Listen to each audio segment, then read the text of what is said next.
he's going to get started here.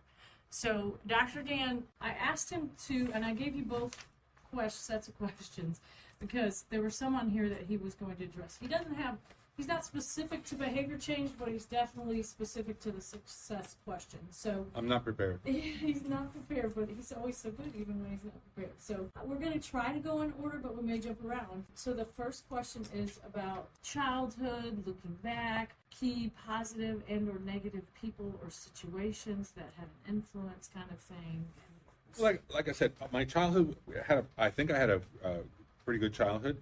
I grew up in Panama. Like not Panama City, Florida, but Panama, the country. And we lived a middle class life. My dad was an architect, engineer, and a contractor sometimes. And so we had a good middle class life. We would come to the U.S. on vacation, like for summer vacation. And we would go to back then Panama had a canal zone, which was an American-owned cities and whatever. And we would pay, and we lived in Colon in Panama, and we would pay tuition so that I could go to American schools, I never took a Spanish class in my life, but I learned Spanish at home, and I started, back then they called it nursery school, but it was pre-K. So from pre-K on, it was pretty much English education. So you felt Americanized. I am very American.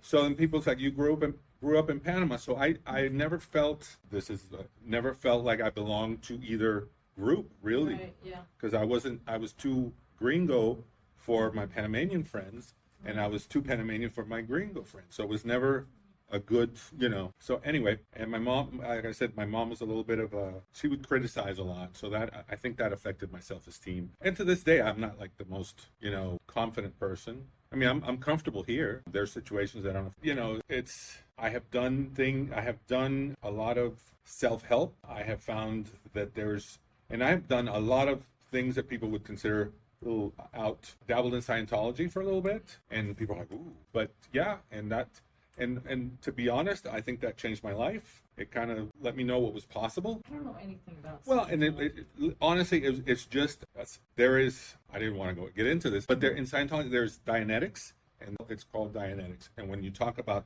spirit and that kind of stuff, all of a sudden it's the religion of Scientology, because you can't talk about spirit without having it a religious connotation. Right. So when you talk about that, then it's Scientology. But the Dianetics part, they teach you how to study. They teach you how past traumas affect how you think, programming, that kind of stuff. So I'm very much into that stuff to this day. But obviously I'm not into You never mentioned this before as it related to the transformational ladder story. So was that before or after that? That was right around that time. Oh, okay. Which is kind of building up to that. Yeah. And going back to that, transformational ladder, is that when you talk about the fall? Yes. Okay. So my story, I was a restaurant manager at a Wendy's. I worked for all kind of fast food, but I was 10 years into my restaurant management career, and I did not realize it at the time, but I wasn't happy. And it's kind of hard to say when you're not happy, because you could be miserable and not really know, because you don't know the difference. You were only 28. I was only 28. Okay, imagine, have you ever heard the analogy of like boiling a frog? You don't really know until because that's your reality. You don't know, and then you realize, oh man, that was horrible. So anyway, long story short, I am as a manager, I didn't really know how to manage people. I didn't know how to confront. Was very aggressive and doing things that, like today, if you couldn't even imagine me doing certain things. Like I would throw food at some of the, like, what are you guys, and I would throw food at the guys working in the kitchen just because, and yell and belittle, and, that was pretty, but because I didn't know it, and my previous managers had all done that.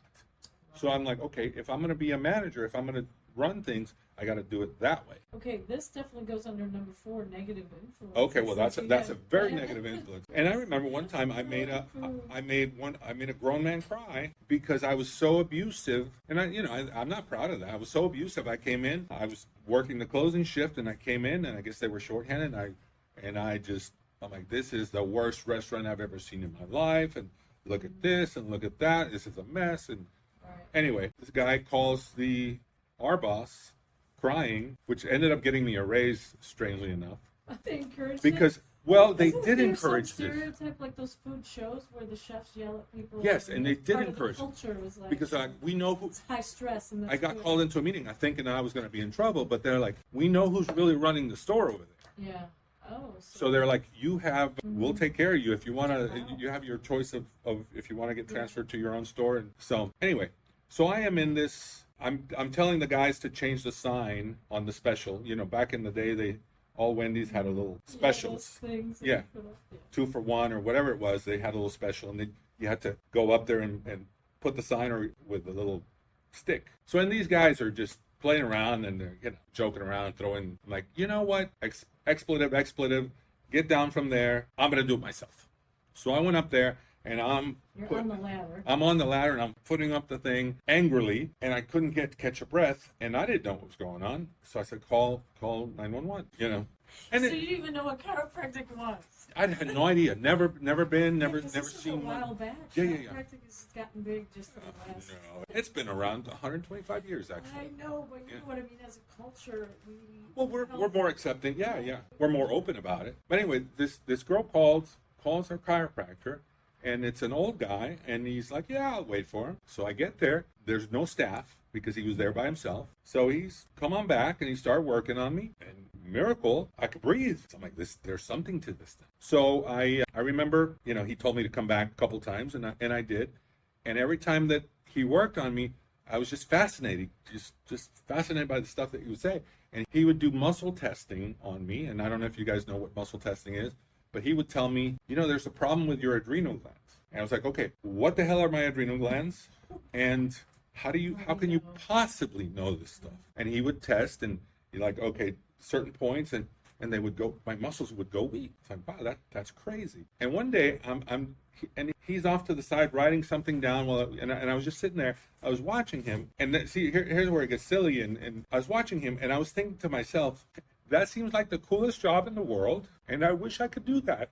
And then that's when I heard a voice outside of my head. This was not in my head. It was just like, and I heard a voice that said, well, why don't you? And I almost fell off my chair. I literally, because it scared me. I had never experienced anything like that before, ever. So I'm like, okay, I got to keep it together. Let's get through this visit. So I got the hell out of there. And it's like, okay, what do I do? What do I do? And back in those days, you didn't go on Google. There was no such thing as Google. You had to go to the library. Right.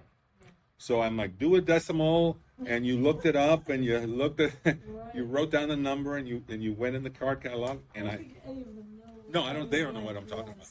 And I actually got accepted. And 3 months. It was about 3 months later, and everything happened the way it had to happen. Marriage crumbled. Everything ended right when it perfectly. I have to say.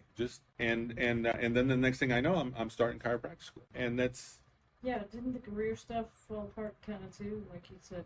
Well, and what happened was I had decided, okay, I'm going to do this, and by the way, all my friends, whenever, I think this is significant, whenever I told my friends what my new plans were, they always shot it down. Everybody told me you're not going to do it, you can't, you're not good enough, nah, you're full of crap, you've done so many things before, and you've never finished anything. And and even my closest friends were probably the worst ones, because they knew me better, and they knew all my mistakes. So I realized, okay, well, if I'm going to do this, I got to do it myself. So I packed up my crap, moved. I asked for time off at my job, because my plan is, how am I going to support?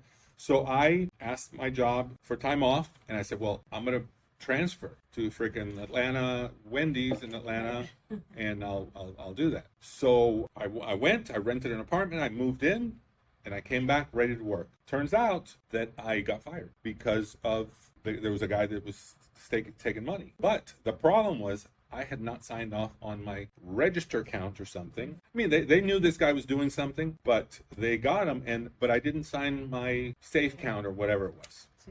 So I got fired. So, oh my God, now I don't have a place. I can't earn money. Well, how's it going to work? So anyway, interject for 1 second. Sure. One of the reasons I love is, several of you were here for the Wonder Boys thing, which I still need to post if you missed it.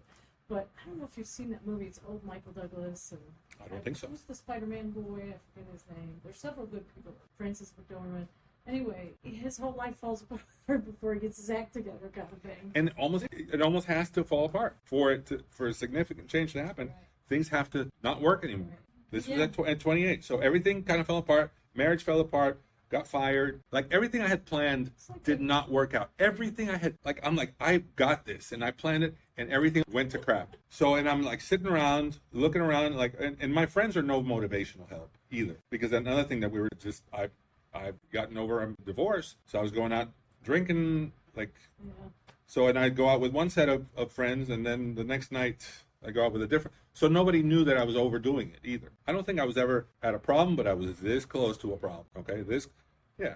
So anyway, so I said, you know what? I'm just gonna go because I was so excited to go to new life. Right. So I'm like, all right, I just went. So I moved in. You know, it was probably the toughest thing. And you know what? The third quarter. Plus, I had never done the whole college life, and maybe I was doing a little more. Too much socializing, and I got derailed. One of the things I did is okay, this is serious. I really want to do this. I do not want to fail in this. So I can't fail in this. So I called a hypnotist. I didn't know what else to do, and I got a hypnotherapy session. I got a couple sessions to not flunk out, and I don't know if it worked or not. Okay. I passed my classes. It was harder, and I was on academic probation for a little bit. I couldn't get student loans, but I managed to do it. But you had a positive hypnotherapy experience. Yes, very positive.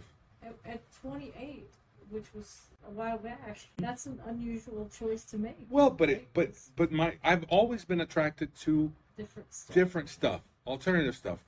I always tell the story. My dad and listen, my dad had a chiropractor. I didn't know this until way later. Yeah, it's he used to drive to Panama City. To this guy that was around for years and years to get adjusted. I never knew that, but he was always into natural stuff. So I remember he got an ulcer because of my mother. Critical mom. Yes. Yeah.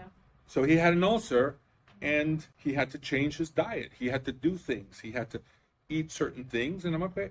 And then, you know what? When my marriage was going to crap, I drink a glass of orange juice and I'd bend over. Yeah. I went to the doctor and I said, hey, doc, okay, what's my diet? Here's Zantac. I'm like, but wait, how long do I have to take this for? And he's chuckled, you're an idiot, forever, of course.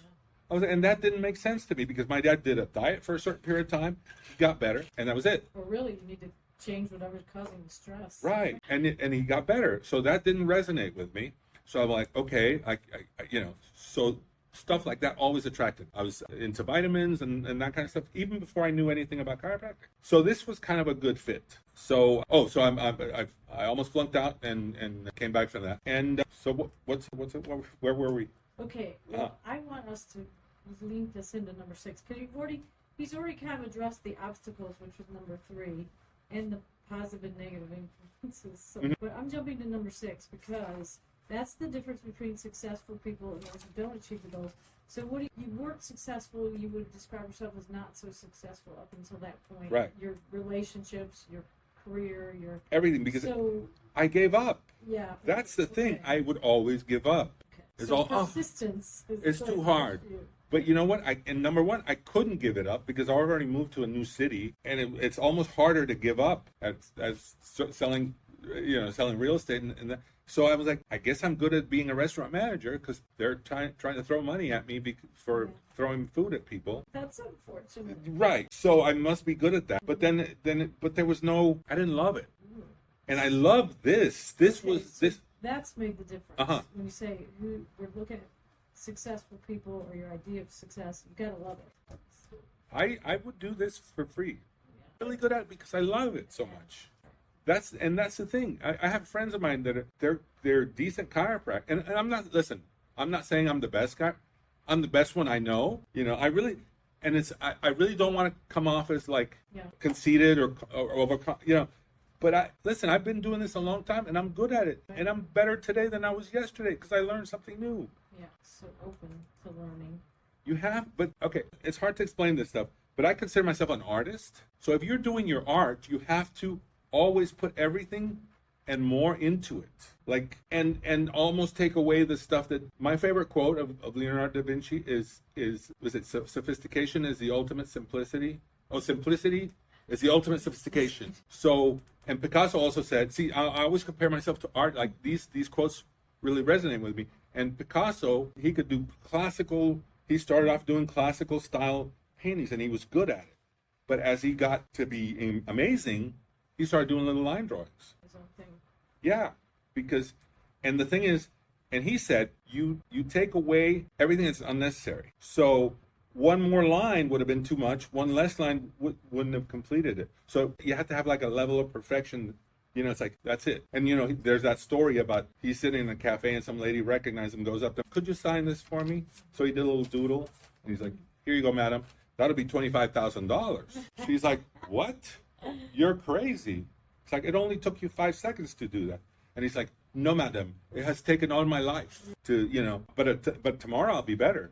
Well, and if I could add to this, Sure. number 6, we just watched something about 8 tips for success or whatever. And one of the things that is you're doing it not just for your own self, something like the difference between your chiropractic and because I went to a bunch of chiropractors before I had back surgery, and you were different because you're very individualized. You're looking at the person. And there were chiropractors who did like a standard adjustment, like a textbook adjustment or something. And Do that experience because with you is totally different. well, because almost like I'm a I don't know, Right, like I'm. you want it to fit for Yes.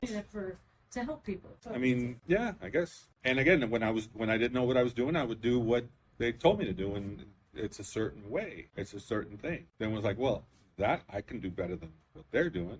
right, but the motivation was different. The motivation's always been different. It was never about money. And I remember going to school and like, I was all excited about like, let me tell you my story and, you know, whatever. And I was, you know, I would tell that story. And then people like, yeah, I couldn't get into medical school. Like, yeah, it's like, and, you know, oh, I hear how much the chiropractors make. And I was like, oh, I didn't even know how much a chiropractor made. That's how, you know, naive, I guess I was. I'm glad I do what I do. I mean, I think I'm good at it. I mean, I think the way my mind is right now is like, Okay, I want you to have a chance to look at your notes. I want to do this Okay. to start